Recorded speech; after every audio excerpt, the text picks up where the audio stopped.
ஐயா அவர்கள் வாருங்கள் ஐயா. தமிழே அமுதே வருவாய் நிறைவாய் தருவாய்.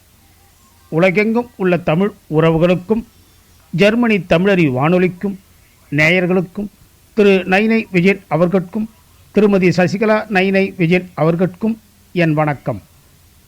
கவிஞர்களை பற்றிய கவிதை எனும் தலைப்பில் என் கவிதைகளை வழங்குகிறேன். தக்கோலம் என் ஜலநாதன், உத்திரமேரூர், தமிழ்நாடு. கவிஞர்களை பற்றிய என் கவிதை. திரைத்துறையில் தரக்கன முத்திரை பதித்து என்றென்றும் இருக்கின்ற கவியரசு கண்ணதாசனை பற்றி பார்ப்போம்.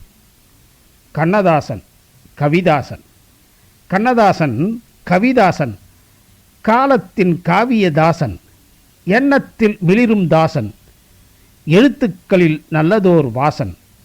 சொன்ன சொல்லிய சொற்கள்தாம் என்றும் வெல்லும் சொற்கள்தாம். நன்றே படைத்த படைப்பெல்லாம் நாளும் சிறக்கும் சிறப்பாக.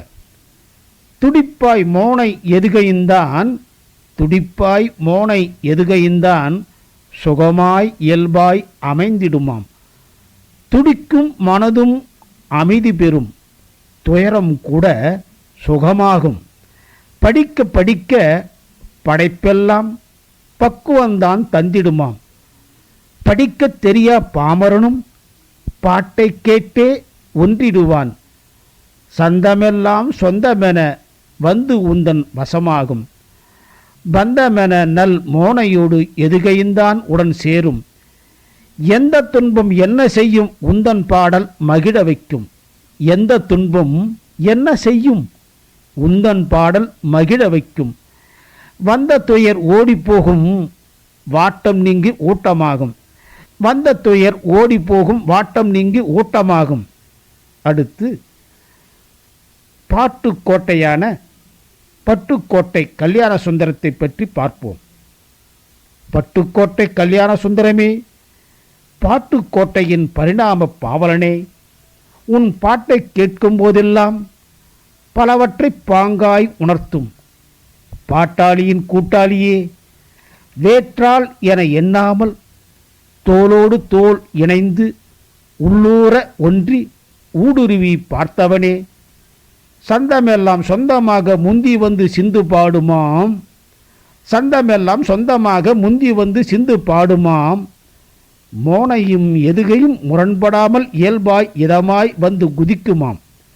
ஞானமும் கல்வியும் நயமோடு நளினமாய் சிகரமாய் வந்து மிளிருமாம்.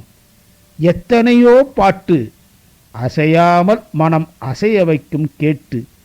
அத்தனையும் சமுதாயத்தின் ஊற்று, ஆக்கமோடு ஊக்கம் தரும் அறிவினில் ஏற்று. காலங்கள் கடந்தாலும் ஞானத்தின் ஞானமாய் நிலைக்கும் என்றென்றும் உன் பாட்டு. காலங்கள் கடந்தாலும் ஞானத்தின் ஞானமாய் நிலைக்கும் என்றென்றும் உன் பாட்டு. அடுத்து கவிஞர் அப்துல் ரகுமான் அவர்களை பற்றி பார்ப்போம். வார்த்தை நறுக்கென்று தைக்கும், வார்த்தை நறுக்கென்று தைக்கும், கருவாய் கருத்தாய் கணிக்கும், சிலேடையாய் சிலிர்க்கும், இன்னும் இன்னும் பலவாய் இருக்கும். கவிதை வாசிப்பை அரங்கத்திற்கு முதலில் அரங்கேற்றியவர். கவிதை வாசிப்பை அரங்கத்திற்கு முதலில் அரங்கேற்றியவர். எழில் அன்னை ஆட்சியடா தலைப்பு இது. எழில் அன்னை ஆட்சியடா தலைப்பு இது. இயற்கையை 9 வயதில் முதற் கவிதையை படைத்தவர். எழில் அன்னை ஆட்சியடா இந்த தலைப்பில் 9 வயதில் முதற் கவிதையை படைத்தவர் அப்துல் ரகுமான். இன்டர்மீடியட் படிக்கும்போது தமிழின் மீது காதல் கொண்டதால் காதல் கொண்டேன் ஆனந்த விகடனில் அச்சில் ஏறிய முதல் கவிதை. அப்துல் ரகுமான் அவர்களின் அச்சில் ஏறிய முதல் கவிதை ஆனந்த விகடனில் காதல் கொண்டேன். பேருக்கு ஆசிரியராய் அல்ல, பெருமையே பெருமை பெற்றிடும் பேராசிரியாய் பேர் பெற்றவர். பேருக்கு ஆசிரியராய் திகழ்ந்தவர் அல்ல, பெருமையே பெருமை பெற்றிடும் பேராசிரியராய் பேர் பெற்றவர். இவரின் ஆலாபனை கவிதை தொகுப்புக்கு ஆராதனை செய்தது சாகித்ய அகாதமி விருது. இவரின் ஆலாபனை கவிதை தொகுப்பிற்கு ஆராதனை செய்தது சாகித்ய அகாதமி விருது. ஆலாபனை என்ற கவிதை தொகுப்பிற்கு தான் அப்துல் ரகுமான் அவர்களுக்கு சாகித்ய அகாதமி விருது கிடைக்கப்பெற்றது. புது கவிதைக்கு புதுப்பாதை வகுத்தவர். புத்தாக்கம் பெற்றது புதுக்கவிதை. ஐக்கு கவிமுறையை அறிமுகப்படுத்தியவர். ஐக்கூவும் ஐக்கு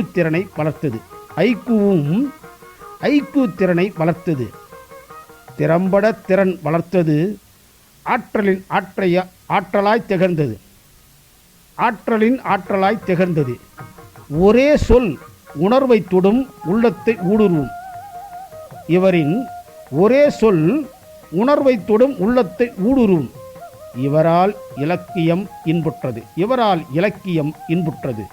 வாய்ப்பளித்த ஜெர்மனி தமிழறி வானொலிக்கு நன்றி, வணக்கம்.